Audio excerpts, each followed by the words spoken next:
Well, as much as I was hopeful that this fraud was contained to the Cantor Group and Zions Bank and Western Alliance Bank and Bank of California and Nano Bank, there are 4 or 5 banks we know are already suing this group of investors and guarantors for fraud involving the reapplication of collateral, right? Them never being secured as they were supposed to be as they lent, hundreds of millions of dollars. Unfortunately, I'm now convinced, after what I'm going to share with you right now in today's show, is anything but the reality. Okay, there's a reason why you've got, I said yesterday, Goldman Sachs CEO out saying, well, that thing in the regional bank in California is just a one-off event. You have the Western Alliance CEO coming out late yesterday afternoon saying that the loan fraud is incredibly frustrating, but an isolated issue. Okay, that's out of CNBC late yesterday afternoon. Western Alliance is also tied, go do the research, to the failure of First Brands and the loan involved in that transaction, which unfolded a few weeks ago. There's a common theme. I'm going to give you a new word for your vocabulary, which unfortunately we're going to probably hear repeatedly as these things explode. All right, and it's NDFI. What is NDFI? An NDFI loan refers to a non-depository financial institution loan. Okay, and that is the common theme going back to Tricolor, First Brands, of which JP Morgan took a $170 million hit because it lent money to Tricolor. It's the same setup, guys, as at a larger scale than we have over the last few days with Zions Bank and this Cantor Group and Western Alliance and the same group. Okay, it's the same setup. Let me explain to you. Before I jump in, as I always humbly ask, please subscribe to the channel so we can keep growing the community. And for those of you that have come to the channel over the last few days that are new, really appreciate you being here and watching and commenting. So what is an NDFI? There's a story out of CNBC that was released on October 17th. This is before basically we heard the extent of the regional bank crisis that's now ballooned from 1 bank, 2 banks, up to 5 banks. And also now I've got a story today. It involves at least 1 REIT here in California, Real Estate Investment Trust. So that's scary in and of itself. But this story of CNBC explains it very well. And now we can bring this full circle. From October 17th, the tide went out. How a string of bad loans has bank investors hunting for hidden risks. And the article says, what is an NDFI? The episode cast a spotlight on a fast-growing category of loans made by regional banks and global investment banks alike. Rules, here's what they're doing.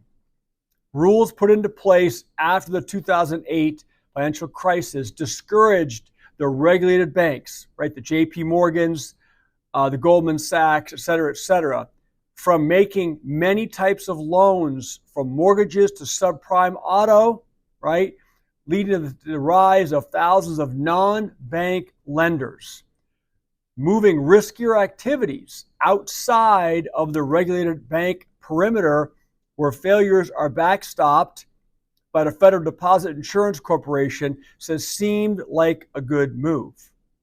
But it turns out banks are a major source of funding for non-bank lenders. Commercial loans, please listen to this, commercial loans to NDFIs, non-depository financial institutions, reached $1.14 trillion as of March. That's per the Federal Reserve Bank of St. Louis. And I actually pulled something I saw from Barron's on the 8th of October that says that they believe that these type of loans are worth in excess of $1.7 trillion. Now we're getting to a number that rivals the loss to the financial institutions from the 2008 financial crisis. So no matter what anybody tells you in the mainstream that the Zions thing was an internal, issue with their loan department and their underwriting department, or maybe Western Alliance, it is massively greater than that. So we have now a multi-trillion-dollar problem facing the banks in this country. Bank loans made to non-bank financial firms were the single fastest growing category, rising 26% annually since 2012, according to the St. Louis Fed. The surge in NDFI lending was really because all these different regulations, right, put in place for a reason, added up to say there are a bunch of loans banks can't do anymore. But if they lend to someone else who does them, that's okay. We really don't know, this guy says, who's quoted in this article, much about these NDFI books. People are saying, I didn't know it was so easy for a bank to think they had $50 million in collateral and find out they had zero, right? Look back at the shows I've done the last few days. It's exactly what has been happening with Zions Bank, with Western Alliance, the other banks that we're now learning about, okay? They thought they had collateral, okay? In those cases, it was, a pledged interest of a mortgage held by the intermediary lender, right? In those cases, it was the Cantor Group. It's the same thing. NDFI lending, because of the collateral involved, typically has a higher loss rate, and the losses can come very quickly and out of nowhere. It's really hard to wrap your mind around these risks. Okay, this is again from a CNBC article. If you want to go back and pull it from October 17th, okay? So concerns, it says, over credit quality had been simmering for weeks after the September collapse of two U.S. auto-related companies. J.P. Morgan, the biggest U.S. bank by assets, this week reported $170 million loss tied to subprime auto lender Tricolor. Okay, but it wasn't until a third case of alleged fraud around loans made to NDFIs that investors were jolted into fearing the worst, according to Truist banking analyst Brian Ferran. So he said, now you have three situations where there was alleged fraud involving NDFIs. Okay, and that was when the First Alliance and Zions rolled out after Tricolor and First Brands. Okay, so I pulled the quickly from chat, says that J.P. Morgan Chase did provide credit facilities to Tricolor Holdings, the subprime auto lender. It was a warehouse. J.P. Morgan was a warehouse lender to Tricolor. It provided short-term credit lines backed by Tricolor's originated auto loan portfolios. The collapse of Tricolor triggered investigations into whether Tricolor double pledged the loan portfolios as collateral for multiple warehouse lines, thereby compromising lender claims. It's the same thing that the Cantor Group and our friend Andrew Stupin did with Zions Bank and Western Alliance on their $270 million of loans, right? They had promised they were pledging first position collateral in those assignments of first deeds of trust, which they never did, right? So we have this on a much more massive scale if we look at the web of NDFI lending. Let me share with you the rest of the story from CNBC yesterday after the Western Alliance CEO comes out and says that we have an isolated issue. Nothing to worry about here. Of course they're going to say that, okay? They don't want their shareholders dumping their stock. Western Alliance says one of the regional banks at the center of concerns over loans made to non-bank financial players. Said Wednesday it believes the loan that sparked last week's sell-off is an isolated case. The bank reported third quarter earnings Tuesday afternoon and noted it had set aside $30 million in reserves for possible losses on a $98 million loan made to Cantor. Zions has already taken a $50 million write-down.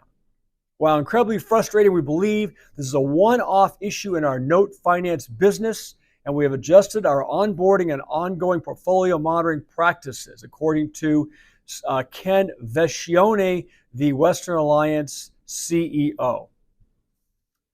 It says analysts grilled Vecchione during the Wednesday call for more details around the bank's loan collateral and lending to non-depository financial institutions, or NDFIs. And this was a quote from one of the questions from the analysts. What are you doing to validate your collateral and safeguard against future frauds? Autonomous research analyst Casey Hare asked. It just seems, it says, like as long as you're not afraid to go to jail, it seems easy to double pledge collateral. Okay, so here we have the CEO saying that it's loans that made to the Cantor Group and those people, and the fraud is an isolated event. But listen to this. Tricolor, it says First Brands they are associated with First Brands as well.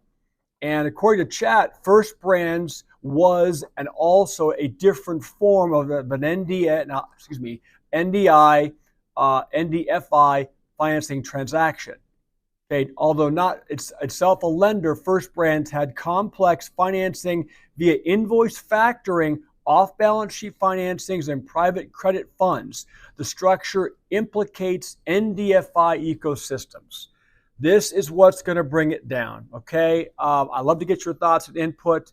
By the way, for those that commented in yesterday's video about the fact that the one piece of collateral that I shared with you in the explanation yesterday was only $16.5 million, and that the line of credit, right, that the Cantor Group got from Western Alliance was $100 million, so there must have been other collateral. I pulled the lawsuit. All right, here's the Western Alliance lawsuit, okay? And against Cantor Group 5 LLC, Gerald Marshall and Andrew Stupin, okay? And they are alleging fraud, by the way, in their lawsuit, unlike Zion's. Sorry for my notes on the page, but I went through the lawsuit, and it's not just one property. In this lawsuit, they go through one by one. It's 10 separate properties. And it implicates 10 different, I'm holding up two fingers, but 10 different allegedly fraudulent title reports, title policies. And guess what? It implicates both Stewart Title and Chicago Title. So according to Western Alliance Bank, they were presented with, their underwriting department was presented with title policies, title reports that were generated by Stewart Title and Chicago Title. Now, were those doctored up by the Cantor Group and the people involved in that? That's what we don't know. But if they weren't, and you have involvement by two of the largest title companies, certainly in this state, and I think in the country, watch out below. Remember 2008? Title companies got hit pretty good for being involved. So 10 properties, 10 fraudulent title reports, and two huge title companies implicated in that one, right? And I will tell you this, keep an eye on Preferred Bank. Preferred Bank in the Western Alliance Bank lawsuit was the bank that held, from what I could tell, several $100 million of loans that it issued to the underlying owners of the collateral. That name came up over and over, that they were in first position place, okay, on those collaterals for huge amounts of loans. If that collateral is undervalued or if something else happens, you're going to see Preferred Bank, I think, in the news as well. They've got massive exposure on that, okay? And then lastly, out of the Real Deal, evidently Stupin and his group are also being sued by PMF California REIT, REIT, for $7 million. We have at least one REIT now that is involved in this thing. But it is NDFI. That is the workaround. It's the greed of these big banks that say, hey, we're not involved in this. It's a little regional bank issue. No. They're involved because they're setting up credit facilities. JP Morgan was involved with the Tricolor one, right? I mean, $170 million. They set up the credit facilities for the non-financial, non-depository financial institution loans. You can compare it and liken it the same way in the situation with Zions, that the Cantor Group was acting as the NDI facility in that case. It was all an illusion, but they had to get the money from a larger institution. In this case, Cantor got it from Zions, from Western Alliance, from Bank of California, Nano Bank. Okay, in the case of first Tricolor, they got their money from JP Morgan. Okay, Tricolor was the intermediary.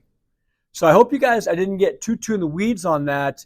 This is where it's going to go from a $200 million or $270 million, you can even say a regional bank crisis, to potentially as something as great, if not greater than the great financial crisis. Because like that article said, these are high risk transactions. The collateral, the rate of collection is much higher than a standard loan transaction.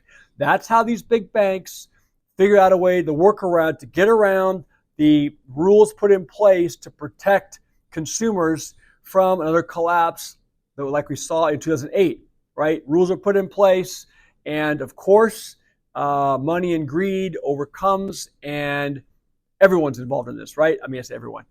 The banking sector as a whole, I think we're going to start to see repeatedly, you have failure after failure after failure, and it's going to be tied back to this web of NDFI loan structured transactions. Went a bit long today.